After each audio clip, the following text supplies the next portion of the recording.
He's the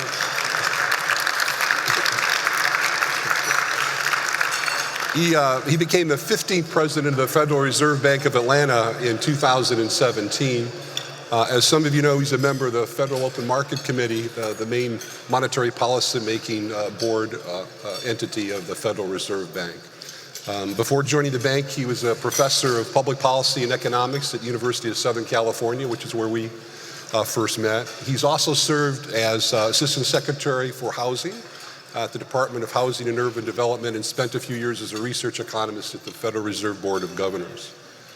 He earned his PhD in economics from Stanford University and his undergraduate degree from Harvard. So, I mean, I've known Raphael for about 25 years. I've asked him a couple of times to join us for this event. As you might suspect, he has a busy calendar, but I'm really glad we were able to work it out this year and get this into your schedule. So please join me in welcoming Dr. Bostic to the big event. Thank you. So he's a monetary policy expert. I am not, but let's start with some kind of big picture macro stuff. So I guess to set the stage, the economy has performed relatively well.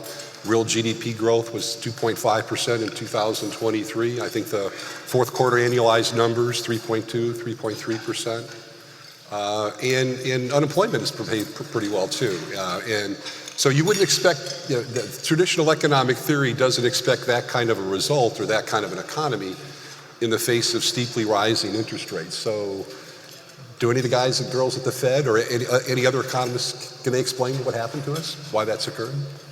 Well, first of all, good afternoon, everyone. It's really good to be here. It's good to see you, David. Thank you for the invitation. Professor Ling is one of my favorite people, and we've worked together for many, many years trying to develop the real estate industry from an academic side, and he's truly a leader, not only for this state, but nationally. So it's always great to share the stage with you. In terms of your question, I try to remind people all the time when I think about the economy that we've just gone through a bunch of unprecedented things. And like a global pandemic, for example. And if you think about how models are built, they're built on data that's really reflecting how we've lived and our experiences in the past. And the pandemic is something that we just don't have an example of in our historical data. And so the models aren't particularly helpful in that regard. They can give some directionality, but the precision on them is really quite poor. And it really requires you to do a bunch of other things, which we try to do in terms of just keeping our finger on the pulse of the economy. We may talk more about that. A second thing I would say, though, that's been quite interesting recently is that we have an environment where I think we've seen a short-term spike in productivity. And that's a way that you can continue to see the economy expand without seeing upward pressure on prices. I think that's actually been an important part of the story as well. A third part is sort of the unexpected positive change in terms of labor supply. At the beginning of the pandemic, there was a lot of concern about would we see segments of the economy or segments of the labor force come back in force. For example, our bank, we did a report very early in the pandemic saying that the childcare sector was going to have significant problems because they already were running with small margins. And then we have to shut down the economy the way we did. Many of them were not going to be able to just ramp up immediately afterwards. And that had implications for families that have young children. And could they actually come back into the economy with the same strength? And it turns out that they have, which has been quite interesting.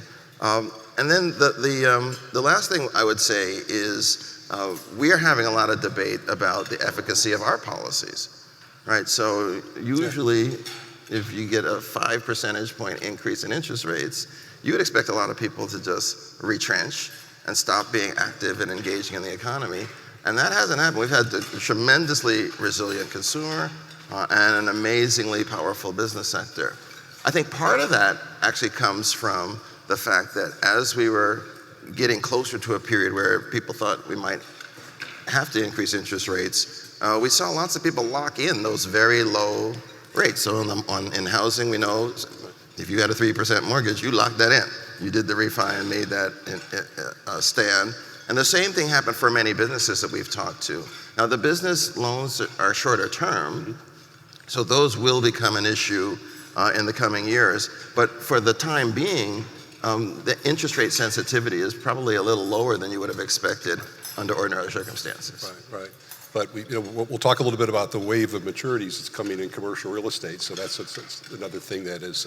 Yeah, I think people here might be interested in that. Yes. Yeah. You might have a few thoughts on that. But I mean, certainly, let's talk about inflation a little bit because I'm sure that's on everyone's mind. The Fed, as you all know, has two mandates for price stability and full employment. The inflation, some people say, is sort of the cruelest of all taxes, right? Especially for lower and middle income households. But this fight to tame inflation has consequences, right? The increase in interest rates, both short term and long term, not as big of an impact on employment as I think many people thought. But I mean, can you talk about the difficulties of sort of balancing that inflation battle against the benefits of full employment and lower interest rates? Yeah, so when I think about inflation, the first thing to note is that we've come a long way already, right? So inflation was at 7%, so some measures as high as 9 or 10%. And now many of the measures are in the low 3s or high 2s. So that's a tremendous amount of progress that's occurred.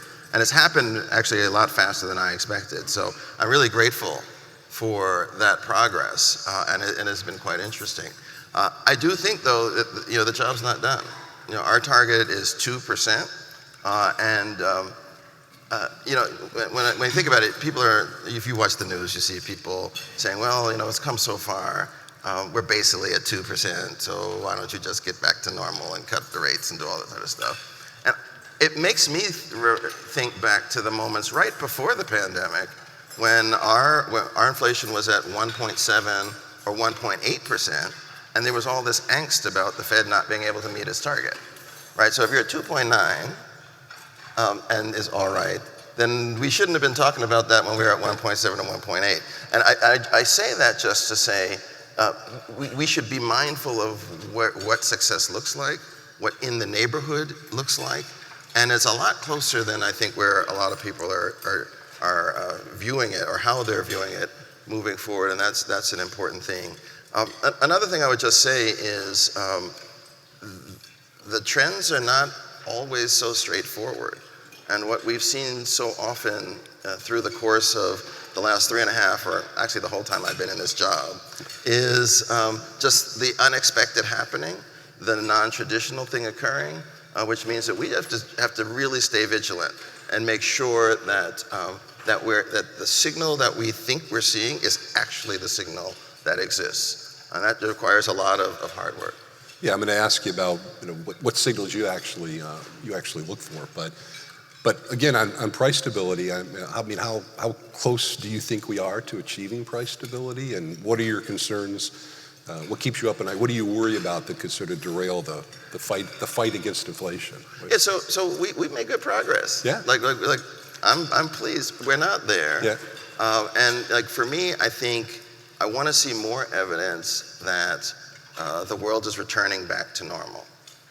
We've been in the pandemic, totally unexpected, and it threw the economy into places that I wouldn't have anticipated seeing, and it created a whole host of dynamics that I wouldn't have predicted either. So at the beginning of the pandemic, there was an expectation we were going to lose millions of jobs, tons of businesses, and it would be a very difficult hole to get out of. We saw really muscular policy responses, both from the Federal Reserve, but also from a fiscal perspective. And the goal of those was really to create this bridge to try to keep as many families and as many businesses whole at the end of the pandemic as we had at the beginning. And by and large, I think that policy was effective. The other dynamic that I don't think I'll say I hadn't thought completely through was the reality that because we didn't lose jobs, we had a lot of people who were still getting paid. They were still getting their incomes on a regular basis, but they weren't able to spend the way they would have ordinarily. And so they wound up with a lot of extra money in their bank accounts compared to where we would have expected to see it. Right. And that's been quite gratifying. So where does neighborhood look like? we're working on that. I would say you got to look at the top line number, but then you actually have to look at some of the other aspects of inflation. One thing that I've been looking at is in these indices, so it's a basket of goods, and you can actually calculate the inflation of each element of the basket, each piece of that. And under normal times, there's always volatility in prices, but you'll have a certain fraction, maybe about 20% of the basket at any time is showing price changes above 5%. And it may be like 30 or 40% show price changes above 3%. Above and below, we have some degree of symmetry. And so that gives you a sense of the overall collective pressure on prices that exists in the marketplace. So I said the 5% number historically has been about 20. Today it's about 35 to 40. And so that says that even though the top line number is showing a nice average and is being offset because we've seen a real significant decline in the price pressure for goods, there's still a lot of significant pricing pressure out there in the marketplace that we have to make sure we get back into normal zone. So it's those sorts of things that I'm looking at to try to make sure that inflation is truly going to get to 2%. And let me just say one last thing on this, Sure. which is that I don't want to have to raise rates again, right? So I want to make sure that when we start cutting rates, it's going to be a one-direction move that gets us back to neutral so that we can be done. Because if we have to start going down and then up and then down and then up, everyone is going to be more worried about inflation. Everyone's going to be thinking about this more significantly, which will cause people and businesses, I think, to really be much more hesitant in making investments in themselves and in their businesses that can get us to long-run productive capacity. So I think you just kind of indicated that you're more concerned about easing too soon than you are about waiting too long to ease, that erring on the side of keeping rates high a little longer might be better than... Well, look, we have a dual mandate, Yeah. so I don't want to make it seem like we're ignoring the one side of the mandate. But the reality is, look, when we started raising rates, the unemployment rate was about 3.6%. Today, it's 3.7%. Yeah. Right? So that part of the mandate is we're still doing very well on it. And just as a reference point, when I started this job, the notion of full employment that many economists had was somewhere in the 4.3%, 4.4%. So from a historic perspective, our labor market is performing far better than anyone would have anticipated just a few years ago. And so given that as a benchmark, then I can focus more on making sure that the other part of our mandate gets all the way there. Now, the risks for most of the pandemic, for me, were all, let's get inflation to 2%. And if there's got to be damage that happens to labor markets, so be it. As it's gotten closer, now the risks are more balanced. And I do worry, I'm worrying increasingly about the extent to which our policy is going to adversely affect labor markets as well. But we still have to get inflation back to our target. If I've learned one thing in the last 5 years, it's really how you started the question, is that people really don't like inflation. Like they really don't like inflation. And so we need to make sure that we get that handled. And people will, and we've done surveys and things which show if it's between high inflation and higher unemployment rates, everyone said, let's do the higher unemployment rates. Right? That is something that we've heard loud and clear. Yeah. Well, the labor market, as you say, has been pretty remarkable. I think under 4% employment for 24, 25 straight months. It's unprecedented. It's really incredible. And surprised you. Yeah. You're shocking. Yeah. But I have to ask you about the 2% target. This is a question that actually students ask. And by the way, I have to say we're all Fed watchers now, right? I mean, I've never had students before come up to me and say, like I would know, well, what's the Fed going to do? I mean, I think there's a lot more eyes on you than probably ever in the past. But it wasn't until, 2012 that then Chairman Bernanke of the Fed said, along with the others, said, let's set 2% as a target. So a question I get asked, why 2%? I'm asking you. All right, so I'm just going to say right off the bat, I didn't pick it. Right? So I wasn't in the room. But you kept a minute ago happened. saying you're managing to get to that 2%. So Yeah. So when you have a goal line, you actually have to try to get to the goal line. Yeah. And since that was called out, then that's kind of what we have to do. The way I think about this is the sign of a healthy economy is going to be one where there is upward pressure on prices at some level, to some extent. That's a sign that we are producing higher value add materials, that we are innovating, that we're doing all these things to increase standards of living. And so then the question is, if you're going to have some positive amount of inflation, like how high is too high? And so for me, I think about this, if it goes too high, then everyone is going to, the horizon for investment shortens, and the type of investments that make sense to engage in shrinks, right? And so we want to make sure that it's not so high that people and businesses are reluctant to really be thoughtful about what investments are going to make them the most productive 3, 5, and 10 years out. And so that's the tension. Now, could it be 2.5? Could it be 1.5? So that's a conversation to have. What I would say is it's not going to be 0. That's a bad one. Okay.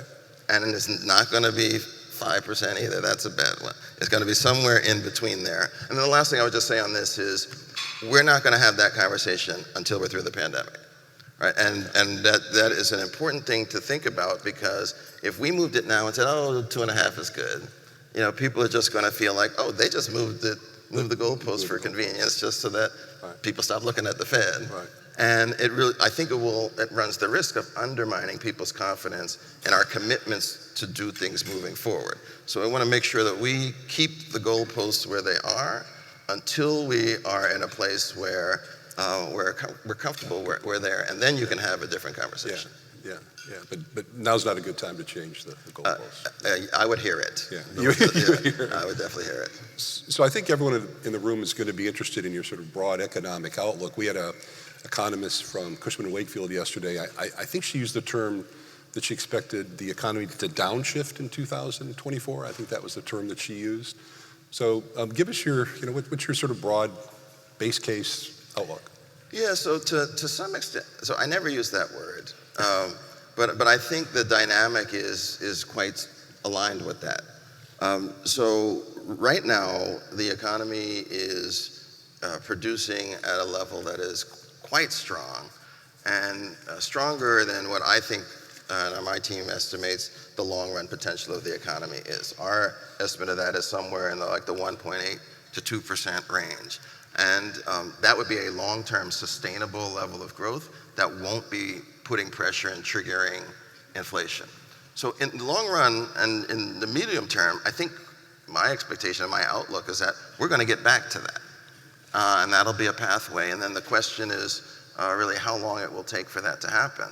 I will say that a year ago, my expectation was going to happen a lot faster than where how I think it's going to happen now.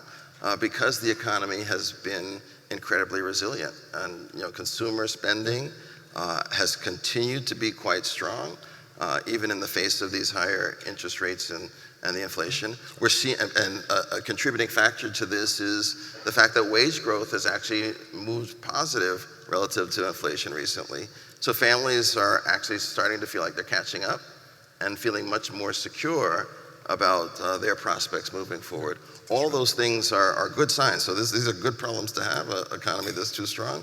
But what it means is that it'll probably be longer before inflation gets back to our 2% target. And I'm willing to wait. I'm not in a hurry. We're not just in a dash to 2 just to get to 2. We're really trying to navigate and manage a broader economy. And so if we can continue to have wonderful job growth, great output and production, and inflation continues its march, if it goes slower, I'll take that. You'll take it?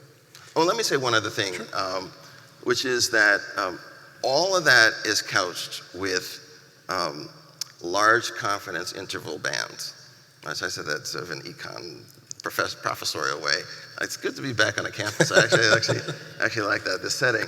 But, and what I mean there is tremendous uncertainty that exists in the world today. And uncertainty around what the prospects are for our economy moving forward. You know, at our bank, one of the tools we use are surveys. We do a lot of surveys. There's a survey of business uncertainty that we run, where we ask businesses, like, how certain are you that your projection for revenue is going to be right? And what we've seen over the last several years is that the bands of uncertainty for just about everything have gotten a lot wider. And so that outlook is what it is, but we need to recognize that everyone is a little less sure about what the next month, the next quarter, and the next year are going to bring.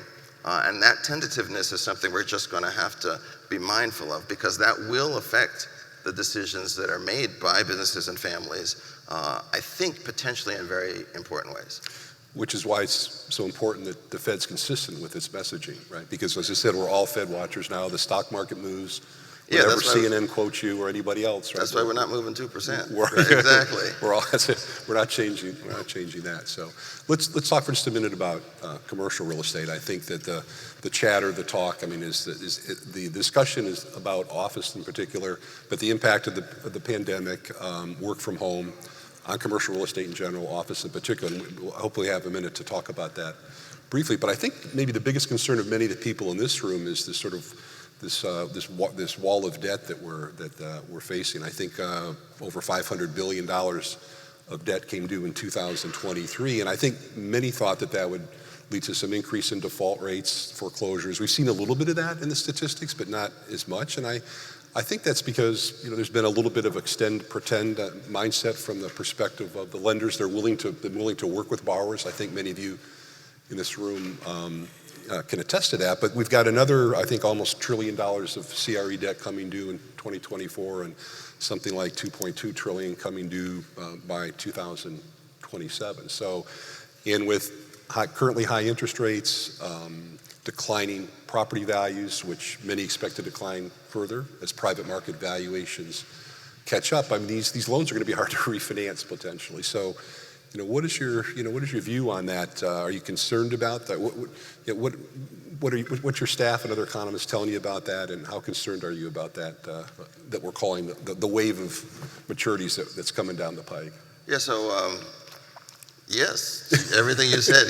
I think you characterized it quite well. And am I concerned? Sure, I'm concerned. For me, I'm concerned on two dimensions. One is really a baseline dimension of financial stability, in the sense that we're a bank regulator, and coming out of the great financial crisis, financial stability was another thing that the Fed was now charged with paying attention to and thinking about.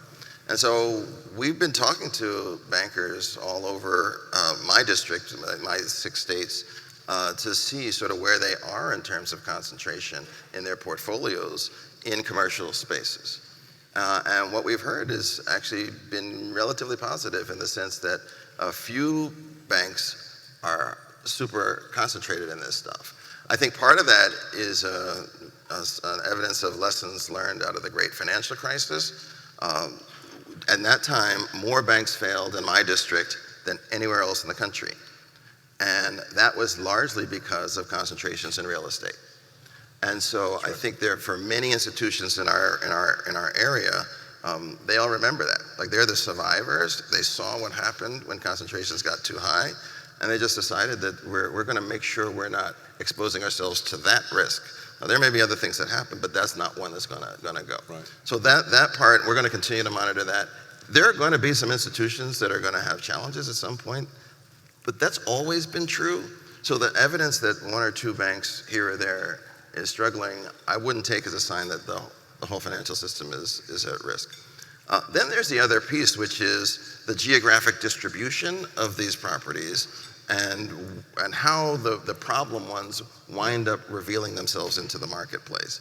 Because if there are concentrations geographically, that could have implications for how local economies work, what valuations look like for the properties adjacent to those, and that could be an area or a way that spillover occurs. And we're going to have to watch that as well. And so I do worry about that. Yeah, we tend to talk, and you obviously have to think at a macro level, but even the economists yesterday pointed out that every city is its own story. Right, so all these discussions about commercial real estate in general, office in particular, are to some extent city specific. So the geography really matters. But I do want to ask you about office. I mean, your contacts, your staff seem to think that prime office space, high quality, relatively new office space, those markets are doing relatively well. The older stuff, the stuff more located on the fringes of urban areas and metro areas, maybe not so well. And CBRE came out with a report early this week that said I think 11 of the 17 major downtown areas that they track have seen year-over-year growth in prime office rents in the past year. So that's a good story. But what are your contacts telling you about, and your staff telling you about the office market? Yes, we've been asking a lot of folks about this, and one of the things that's been interesting is we've heard sort of a duality in the marketplace. That if you're sort of a trophy type property, high amenity property in a neighborhood or in a place that is viewed as desirable and having a bunch of other amenities, your values are preserving. Your occupancy is preserving because the value is actually about more than just the office. It's about the whole experience that comes with that office, and that's important. And then there's a whole nother class of space that doesn't have that character. And I think of it like this. So during the pandemic, well, before the pandemic, everyone had to go to an office, right? So the office was the office. You didn't have a choice about where you're going to work. Then the pandemic happens, and everyone goes home, and then they find out, well, I actually have another office, right? And so how does this office compare to the other office? And if they're comparable or about the same, then most people are like, then let me just stay home. I don't need that. I don't need to go to that office, and I don't need to get dressed and do the hair and all that kind of stuff. I can just sort of stroll into the office and then just be on camera, do my stuff, and that's good. I think that dynamic is putting more pressure on, results in more pressure on those effective substitutes. Right, and how that plays out ultimately, I think, will be quite interesting. Yeah. I mean, there's lots of talk. Will the new equilibrium be 3 days in the office, 2 at home? I mean, yeah, we're 2 days a week. So that's a question I talk with everybody about now, and we're all kind of groping for the perfect sweet spot on this. We have so our bank, we have 1,700 people. We got 6 offices across the Southeast, so we have to direct real thoughts on this. So we do 2 days a week, 1 day, and the days, 1 day has to be an anchor day, so everyone from a team agrees that they're going to come in on a certain day of the week. And then the second day, we've said come in and try to engage with people not in your office, not in your group, so you start to get those spillovers and synergies that would ordinarily happen in the cafeteria line or on the elevator or walking down the hall. And we don't want to lose that. And so it's been very interesting. We've had to actually talk about why we think there's value in the face-to-face and in interpersonal interaction in a way that had just been assumed before. And it took us a little while to figure out what that language was. But if we can talk about it, then you can make sure or work to have your staff be intentional to achieve those benefits and use the time that they have together in a very direct way. Well, I don't want to paint with a broad brush, but I will. I think that it's the younger people that can benefit the most from being in the office, those casual conversations, listening to how a more senior person handles a phone call or handles a troublesome client or customer or whatever it is. But I think it's the younger folks that are sort of feel. The speaker said yesterday that the young folks feel that they're entitled to stay home, and so I thought that was a. Yeah, I think it's a mix. And the other one I would add is the new folks, right? So during the pandemic, we hired 300 people, and for 2 years they worked with us, but they had never been in the room with another employee from their team, right? And so you think about that, like how are they really supposed to truly get a feel for our culture and the way that we engage or interact with people, or the way that we ask a particular question. Like I know that when I was starting and coming up, I would often be in a room, the meeting would happen, And then walking out, and walking back to the office, I'd have the conversation. Like, why did you do this? Why? I was surprised I answered this way. And that kind of learning is very difficult to have because if it's a Zoom call, everyone just leave the meeting and then you're gone, right? And there's no way to go back and have those sort of conversations. So it is something that I think we all need to think about. Now, I'll also say, I'd be surprised if we go back to 5 days a week, because we've also learned that the flexibility, and what I've heard from my team a lot is meeting people where you are. I appreciate that you allow me to tailor the work to my life, and you're trusting that that tailoring will not degrade performance. And to date, that hasn't happened, and so we're going to keep trusting our workforce to do the things they need to do. Well, I wanted to ask you about two things of affordable housing. I know you're passionate about affordability at the lower end of the income distribution, wealth distribution, but I don't think we have time because I want to make sure I save time for questions. Yeah, but, sure. So with respect to Florida, maybe in the southeast, let's go to that question. Why don't you give us your thoughts on what you see going on down here? Sure. So, as with much of the economy, many parts of the country, the economy here is starting to slow down. It's not as hot as it was before. In particular, and the businesses we talk to, they all have bemoaned the tight labor market. But what they're telling us now is that it's not as tight as it was 6 months and 12 months ago. So there is sort of that moderation happening. I do think Florida has some challenges. It came up in the last panel, this cost of housing. Everywhere I go across the state, I hear this as a problem. And that'll be something that has to be managed, because the dynamic is really going to be about, it all goes back to supply and demand, right? So, housing prices are going to go up if the demand for housing is greater than the available supply. The demand here has come from job growth, continued job growth, but also the net migration that happened. A lot of Northerners have come down to this state with deep pockets that are putting hyper upward pressure on prices as well. And then you have the supply. So the last panel was actually quite interesting. And I'll be watching closely to see how that live local thing works, because I've not seen that kind of solution in other places. I'm curious to see how that'll play out. Yeah, it was certainly an interesting panel. So I think we should open up for questions. It's not often we get a Fed president on the stage with us. So I think Raphael said he'd be willing and able to take some questions from the audience. Thank you very much. That was fascinating. It's a big help, and thank you for your work and service you do. We talk about inflation staying level, or staying at 3%. Where was it? It's at 3 now. We're going to get to 2. So, two things, and then we talked about housing being an issue and a problem in Florida and the rise of housing costs.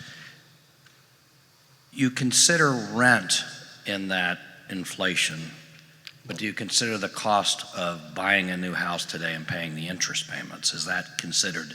Is that holding a house, or a new car, buying a car and paying the higher interest rates? Is that counted in your inflation number?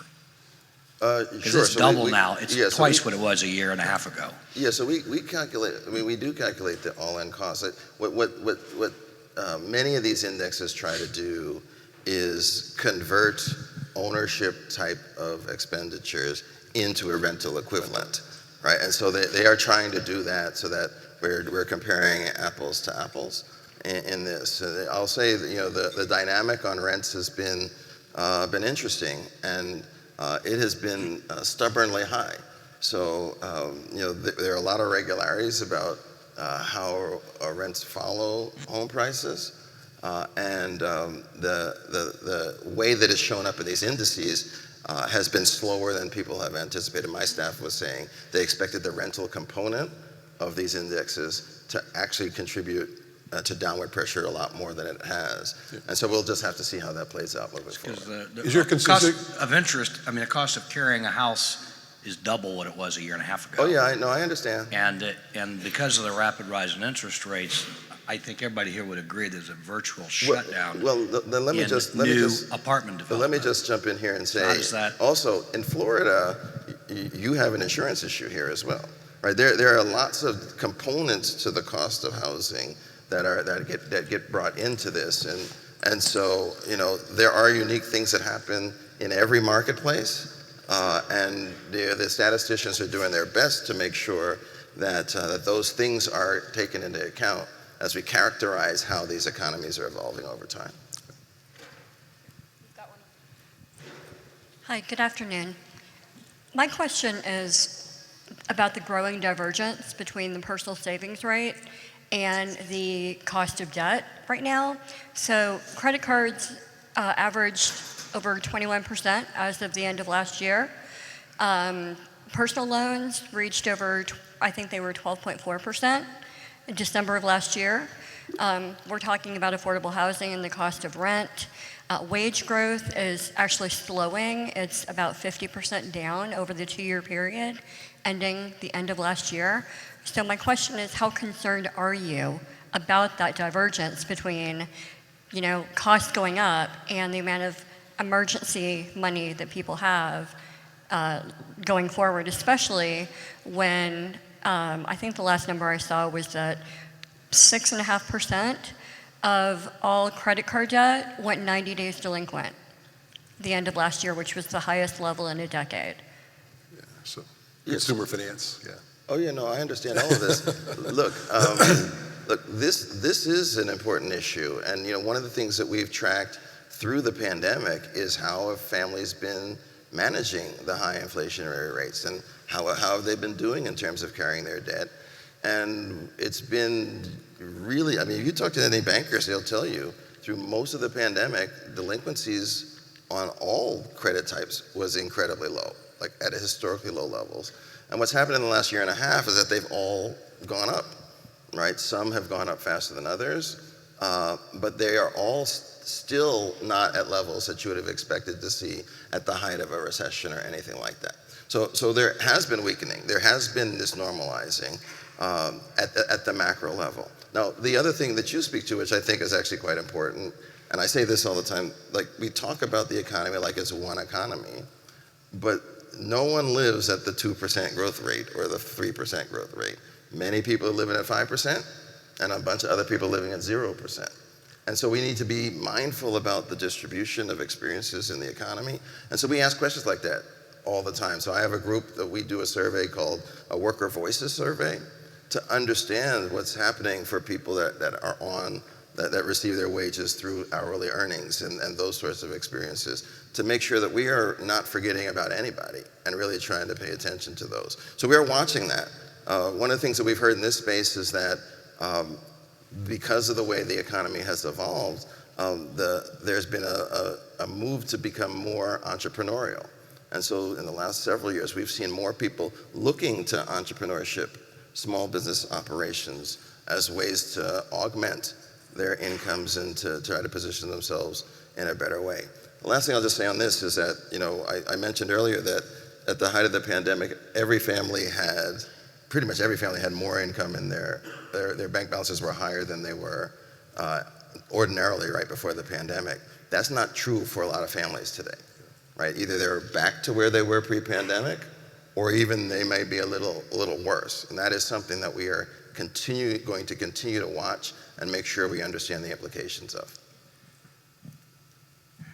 I wanted to go back to the housing question and ask, there are a lot of people that feel the way we measure housing and inflation is terribly lagging, and that we survey renters and ask them what their rent was last month and this month, and it doesn't hit market rents.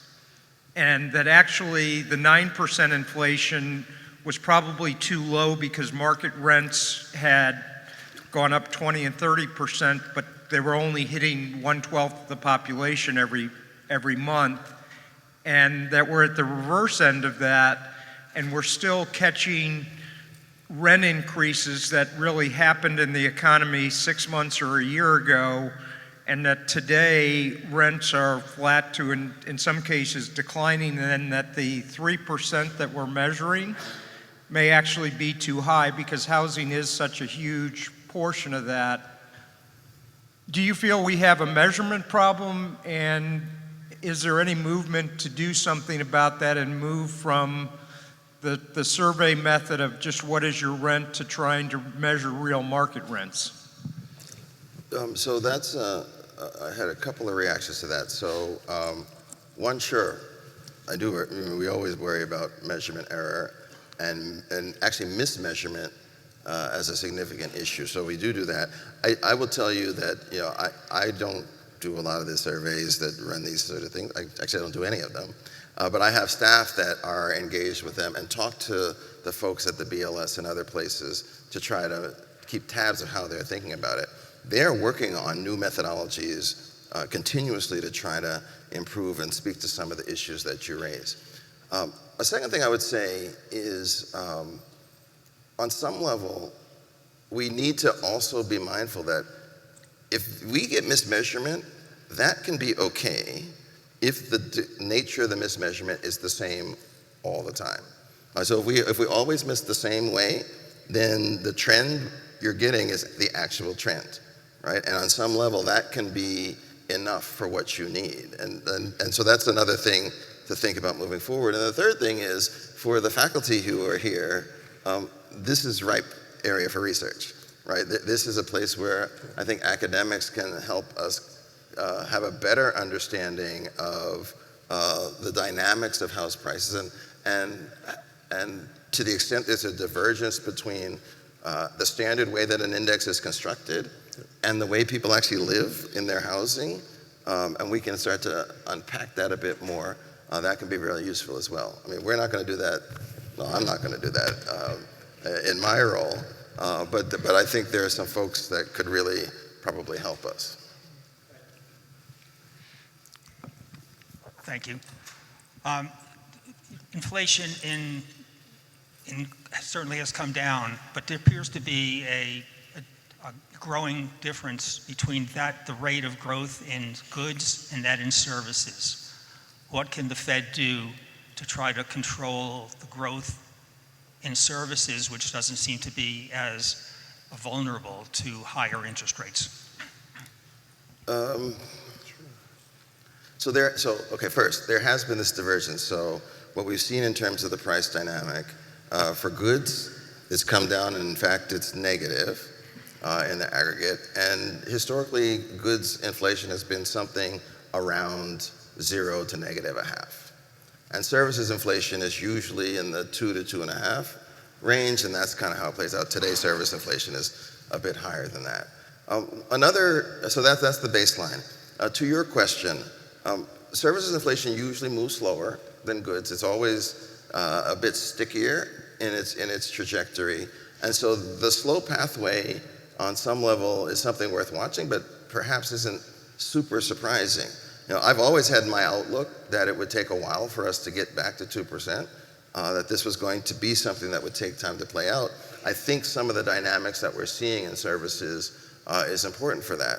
But the question you ask also really kind of answers itself. I mean, it says that we cannot afford to ease up and assume that services will follow a trajectory just because we want it to. We need to make sure that our policy is positioned to help drive it in that direction. And I think where we are today, our current posture does that quite well. I've been saying for a long time, we need to hold our rates higher for longer than you would ordinarily expect in a cycle like this. And I think the numbers that we've seen just in the last week with the CPI inflation, with the PCE inflation, showing that there is some degree of stubbornness, I think validates that perspective. And we're just going to have to keep our eye on things to make sure that we're monitoring appropriately. Good afternoon. Over here. Oh, over here. We're all very fortunate, and obviously we're feeling some stress here in Florida with insurance and rates and the other angst that comes about. But we're also very blessed. We're in a state that has immigration, we have economic growth, vitality, tourism. For the 6 states that you cover, you're probably feeling pretty good relative to some of your counterparts at the other Federal Reserve banks. Can you share with us what it's like to sit in a room with them where maybe they represent parts of the country that don't have what we have, and how do you manage monetary policy? on a countrywide basis where you've got such disparate regions throughout that country? Good question. So it's a very good question. To your first point, right before the pandemic, we used to do a formal published annual report, but then we realized people weren't really printing those out and they weren't really reading them. So we went to online, and the last thing we had in our annual report was one district, many economies.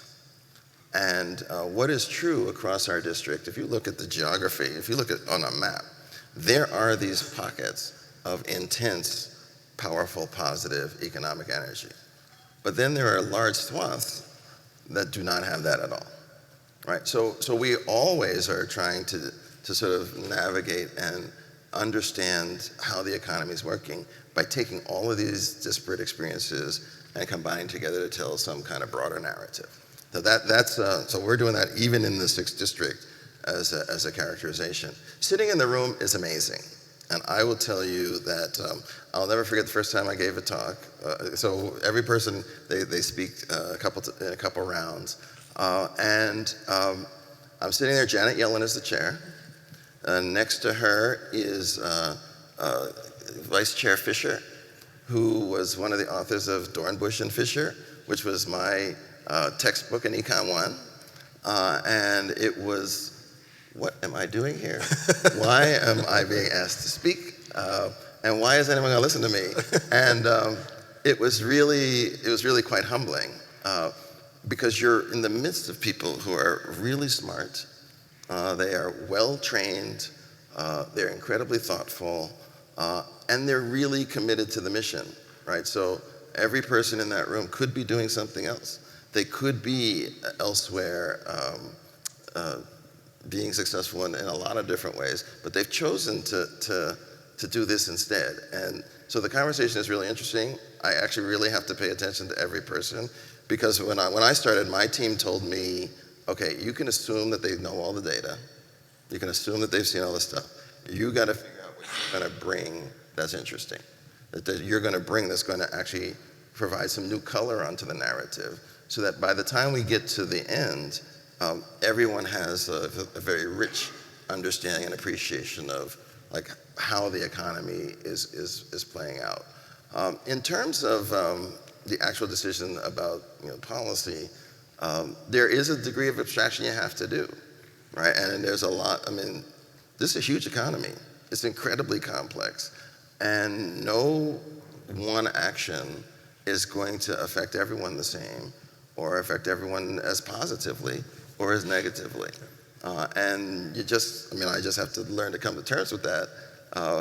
You've often heard, okay, you're all Fed watchers now, right? So you've undoubtedly heard people talk about monetary policy as a blunt instrument, right? We get to move one rate, and then that's got to flow through to the rest of the economy. How it flows through is going to be very uneven, both in terms of impact and time.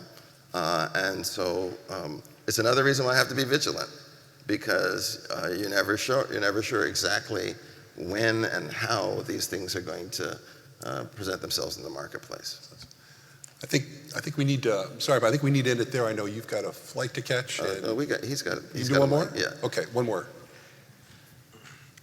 Thank you, I appreciate it. So last year, about a year ago, Philadelphia Fed issued a white paper on owner-occupied mortgage fraud. That was from 2016 to 2019. I can only imagine in the period after that, through COVID and up till now, it's gotten much worse, on top of a lot of just other fraud in the system happening with cryptocurrency and all kinds of things like that. I know Fannie Mae is subjecting their, originated loans to go under a new review now, so second layer of review. So I guess my question is just, what is this on the Fed's radar? I mean, obviously the Philadelphia Fed has it on their radar somewhat. You guys have some research teams that are looking into things that have happened in the past 2-3 years, and that's all kind of putting some pressure on inflation, right? So just a general question on, is this on your radar, and do you guys have teams that are trying to address these different fraud in different places? So I wish I'd read the paper now. I haven't read it, so I can't speak exactly to what they did or what it means. I think, is fraud on our radar? Yes. And it's on our radar in multiple dimensions. So one, our banking institutions, like that eats into their capital, right? And it puts them, if it gets to a certain scale, at a level that could be threatening to their strategies for resilience and hedging against risk. So yes, I worry about it just at a baseline level because I got staff and I have retirees. We have plans that people are counting on for their livelihoods and how they live moving forward, and that's important. We also care about it because there are a whole bunch of regulations around bank secrecy and money laundering and the like, which we also need to monitor to make sure that we're in compliance with the law as well as the institutions that we oversee and regulate. More broadly, you mentioned a number of other things like crypto and stuff. Those things are not today at scales that would suggest that there is a risk to financial stability. But they are growing, and so we don't want to be in a position where they get to that scale and we know nothing about them. So we have lots of folks who are looking at these various segments of the marketplace so that as the markets evolve, we're positioned to really understand what's going on and appreciate the implications for those transactions. Well, I think we need to end it there. I know people have planes to catch. It's I Friday do. afternoon, Yes, time to indeed. get home. But listen, thanks again. So Great good to see have you. you. Thank you.